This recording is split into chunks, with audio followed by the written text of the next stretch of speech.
Hello and welcome to the second How Do You Answer video in the Crime and Punishment Review and Recap series. In the previous video we looked at how to answer a 9-mark question. In this one we're going to look at the 10-mark question. Now this will be the second longer essay style question that you will get on the Crime and Punishment question. And today we're going to talk about what the 10-mark question might ask you, how you should go about planning it, and what a good answer to this question would look like. So, first things first, what do you need to do? The 10-mark question can have several different starters. Now, in the previous video, when we looked at the 9-mark question, I said that the 9-mark question pretty much always starts with write a clear and organised summary. The 10-mark question is a little bit different because it could start in quite a few different ways. Some examples of ways that it could start would be something like, to what extent? And then it would ask you to make a judgment on what extent you think something happened or why something happened. How far? Why did? What was the impact of? What caused? Or why do you think? Now, each of these different sentence kind of starters for the question are important because this is actually the part that you are going to need to refer back to in your answer.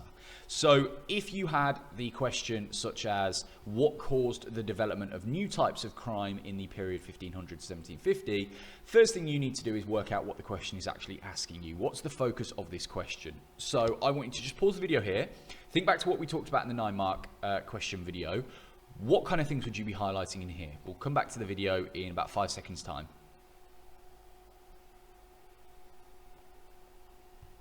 Okay, hopefully you've had a chance to think about that then. So in terms of things that I would be highlighting if I saw this question on my exam paper, I'd be highlighting these things. What caused, because I know that I'm going to have to talk about the cause of something in my answers. New types of crime. Crime is the focus of the theme in this one. It's not talking about law enforcement, not talking about punishment. It's on about new types of crime. And then you've also got to think about the relevant time period. So in this example, it's 1500 to 1750. Again, it doesn't say the name of that period. You have to go away and revise the dates for that period. I know from my revision, that's the early modern period. Okay, so there's 3 different things that I've highlighted there. I've got to talk about cause in my answer. It's asking me about new types of crime, and I know the time period that I need to refer back to. So that's the first step. So, second step, same as the last video, is to actually start planning it. And again, this is where your retrieval knowledge is going to need to come in handy by retrieving that knowledge from your long-term memory that you've cemented as part of your revision. So how many examples are you going to need for a 10-mark question? Well, just like the 9-mark question, you need 2 relevant examples from that time period. So if we had the example question of what caused new types of crime in the early modern period, as we've just discussed, I would know from my revision that there are lots of new reasons why crime increases during this time period. So we've got the fact that the population grows, we've got the fact that there is more Puritanism because of different events in this time period, which leads to more witchcraft accusations and immoral behaviour accusations. I know that roads out of towns and small cities are expanding during this time, which offers new opportunity for things like highway robbery. So you need to make sure that your revision is sound, because without your revision you wouldn't be able to necessarily access the kind of knowledge that you need to answer this question. So what skills are you going to need to demonstrate for a 10-mark question? Well, you are going to need to identify a relevant example to the time period, so a factor that causes change during this time period. You are then going to need to describe and offer some supporting detail for that example, so that could be, again, dates, statistics, definitions, key laws, anything basically that you can use to describe what that example is that you're talking about. And this is the most important skill that you need as part of the 10-mark question. It's explanation. So this wasn't in the 9-mark question. You don't need to explain anything in the 9-mark question. You just need to analyze using second-order concepts. Here, this question is all about explanation of the example. So you must link your example back to the question to demonstrate how your example actually answers the question. So we're going to have a look at this in practice and see if we can work out what explanation actually means. So, how should I write my answer? I've worked out the focus, I've developed a plan quickly using my revision. Now I need to start writing it. So again, just like the 9-mark question, use the wording of the question to start you off. You don't need to overcomplicate it too much. Go straight into it. Signpost where you want your answer to go. Show the examiner you know you are answering the question. So for example, if the question was what caused the development of new types of crime in the period 1500 to 1750, I'd be just using the wording of the question there. So I'd be saying one cause of the development of new types of crime in the early modern period was, and this is where I would identify that cause. Then I would go into the description. So this was where, and I would include some dates or statistics or supporting detail to support what that example actually is. Then I would go on to actually talk about how that led to the development of new types of crime. So this led to the development of new crimes such as, and then I would state a crime, because, and that's where you need to explain how that change you've talked about actually leads to new crimes. And then to finish it off, I would link it back to that question again, just to tie it up nice and neatly to show the examiner I've really clearly linked my example back to what the question was asking me. So I would say something like, therefore, blank, so whatever the reason was I said at the start, was one reason new crimes developed at this time. Then I would go on to my second example and I would again use the wording of the question. Another cause of the development of new types of crime in the early modern period was ... and I would repeat the process for a second example. So what does this look like in practice then? So again, you've got the same question at the top of the screen and you've got two different answers on the screen now. You've got answer A and answer B. What I would like you to do is read through answer A and answer B, and I would like you to decide where they have identified why there is a new type of crime in this period. I would like you to see if you can spot where they describe or offer any supporting detail. And most importantly, I would like you to try and find where their explanations are in their answers, if there are any at all. So how do they explain how that development leads to new crime? And again, if they've got any links as well at the end, by all means, try and spot those as well. Again, if you've got an iPad, you could screenshot this and you could use the edit function to highlight onto the photo screenshot. Or if you're just listening on a computer or on a phone, pause the video here and have a read through it and see if you can work out. So identify points, where do they describe them and offer supporting detail? And most importantly, where do they explain how that development led to new types of crime? Okay, pause the video here and we'll come back and talk about it in a few seconds' time.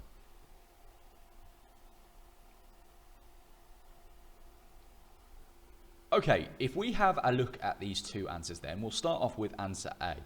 So in answer A, what is the identified reason? So let's read it first. It says, one development that caused new types of crime in the early modern period was the growth in England's population from 2.4 million 1520 to 4.1 million in 1600. This meant there was much more poverty. So what is the reason they have identified here as to what development occurs that might lead to new types of crime? Well, they say that population growth is the development in this period. Okay, they identify the fact that the population grew up to 4.1 million by 1600. Okay, there it is, nice and clear.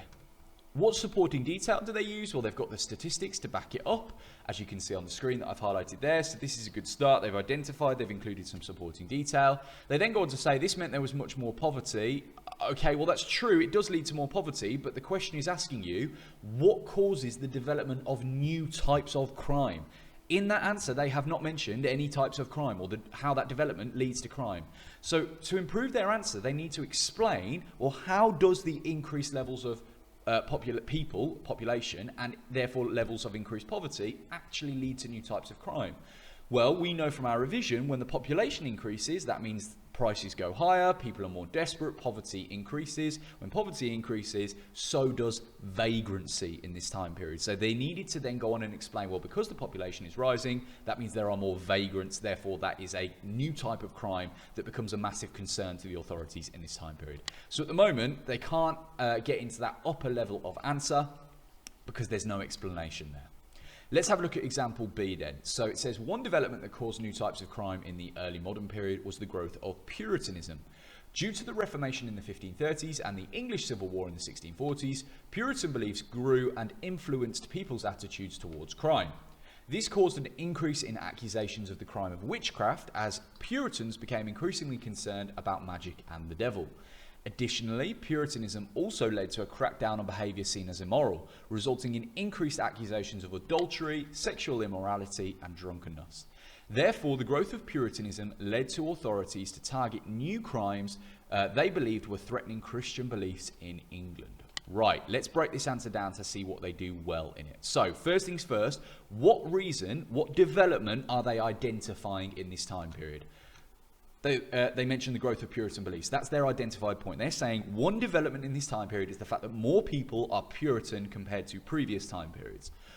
What supporting detail have they got to back up or tell us more about that growth of Puritanism? Well, they mentioned that because of the Reformation in the 1530s and the split from Catholicism and the English Civil War in the 1640s, which leads to a Puritan government under Oliver Cromwell in the 1640s, that means more people are Puritan. The people in charge are increasingly Puritan throughout this time period. That is their supporting detail. The most important bit though, how do they explain how the growth of Puritanism led to new types of crime? Because that's what the question's asking you. What new crimes does this lead to?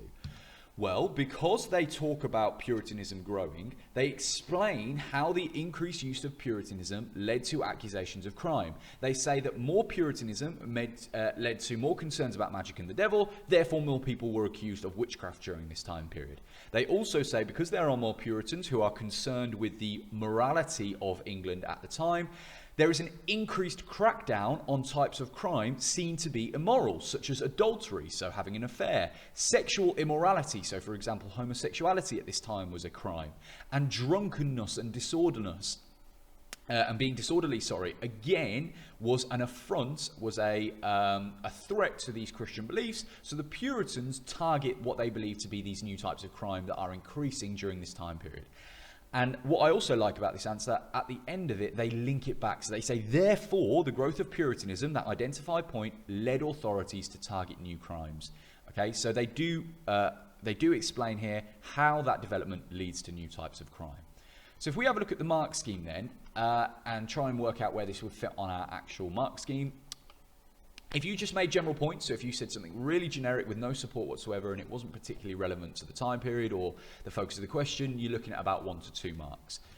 3 to 4 marks then, which is where some GCSE candidates do fall into the trap of sort of hitting, is they just describe the events with no explanation. So if I just described Puritanism and if I just talked about the Reformation and the English Civil War and the growth of England's population, but I didn't actually at any point explain, well, how that leads to the development of new types of crime, then I would be in this 3 to 4 category. So answer A at the top is in this 3 to 4 category. They are just describing at this point about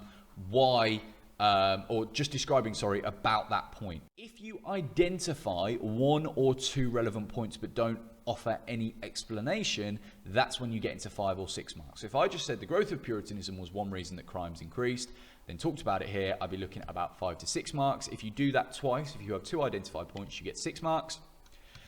But this is the marks that we're all aiming for, 7 to 8 and the 9 to 10. So if I fully explained 1 point, which answer B does here, then you are looking at 7 to 8 marks. I would argue this is a good explanation, so therefore this is 8. And if you do that twice, you get 9 to 10, depending on the quality of it. So because answer B only has 1 fully explained example, they are looking at about 8 marks, okay? Hopefully you found this useful for the 10-mark question. Please go away and ask your teachers or have a look at some practice ones. They are in the OCR revision guide as well. Get to grips with what the difference between description and explanation is. Make sure you are constantly referring back to the question and make sure you've highlighted the focus of the question so that it's always at the back of your mind when you are writing your answers. Again, if you've got any further questions about this, come and talk to your class teacher and we'll be happy to sit down and have a chat with you about how you can improve your answers to 10-mark questions. Look out for the next video, which is going to be discussing the 18-mark question. Thank you for watching.